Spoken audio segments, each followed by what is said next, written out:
আমিও জামিয়া আজিজিয়ার একজন ছাত্র। ছাগলনাইয়া আজিজিয়া মাদ্রাসায় আমি দীর্ঘ 12 বছর পড়ালেখা করেছি, 10 দাওয়াম থেকে দাওরা হাদিস পর্যন্ত। তো আমাদের সাথী ভাই অনেকে অনেক কথাই বলছেন হুজুরের অবদান সম্পর্কে। এই মাদ্রাসার প্রতিষ্ঠাতা যিনি পরিচালক হযরত মাওলানা আব্দুল হালিম কাসেমী সাহেব, হুজুরের কথা বললে আসলে শেষ করা যাবে না। হুজুর কেমন উস্তাদ ছিলেন সবাই বলছেন, তবে আমি একটা কথা বলি, হুজুরের মন মানসিকতা কেমন। আমাদের একদিন হুজুর মেশকাত সানি যখন ঘন্টা করে দিয়েছেন, হুজুর আসি সবাইকে জিজ্ঞেস করছেন যে আজকে সবাই নাস্তা করছে কিনা। হুজুর ওই দিন নাস্তা করি আসেন না, আসার পরে ওই থেকে আগে নাস্তা করবো। এরপরে বলতেছেন কি তোমরা সবাই একসাথে নাস্তা করো। হুজুর পকেট থেকে টাকা বাহির করে আমাদেরকে দিচ্ছেন যে সবার জন্য নাস্তা নিয়ে আসো। যে কিরকম মন মানসিকতা যদি থাকে এরকম, যে নিজের পকেট থেকে টাকা দিয়া আমরা যতজন ছিলাম সবার জন্য হুজুর একসাথে নাস্তা নিয়ে আমরা নাস্তা করছি।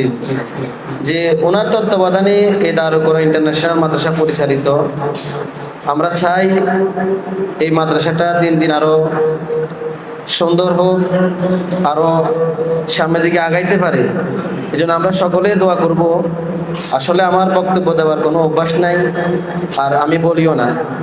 তো আমরা যারা আছি এখানে আমরা বেশিরভাগই জামিয়া আজিয়া ছাত্র। তো হুজুরের দিকে আমরা এই মহব্বতের সহিত মহব্বত থাকার কারণে আমরা সবাই এখানে আসছি। তো সামনে আমরা যে কোনো প্রোগ্রামে হুজুর যখন ডাকেন আমরা সবাই ইনশাআল্লাহ আসবো, সুপরামর্শ দিব।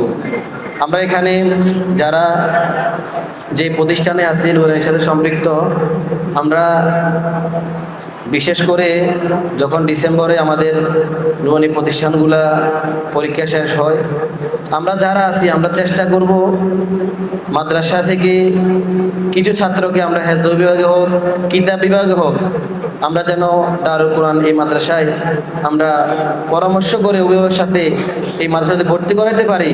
তাদেরকে এই মাদ্রাসার ফলাফলগুলা, এই মাদ্রাসার আনুষঙ্গিক দিকগুলো যদি আমরা বলি মাদ্রাসার পড়ালেখা কেমন, তখন আমরা অভিভাবকের সাথে পরামর্শ করে কথা বলে যদি তাদেরকে এই প্রতিষ্ঠানে আমরা ভর্তি করাইতে পারি, তাহলে হুজুরের সাথে যে আমাদের একটা মহব্বতের সম্পর্ক ওইটা আমাদের বাড়বে আরও।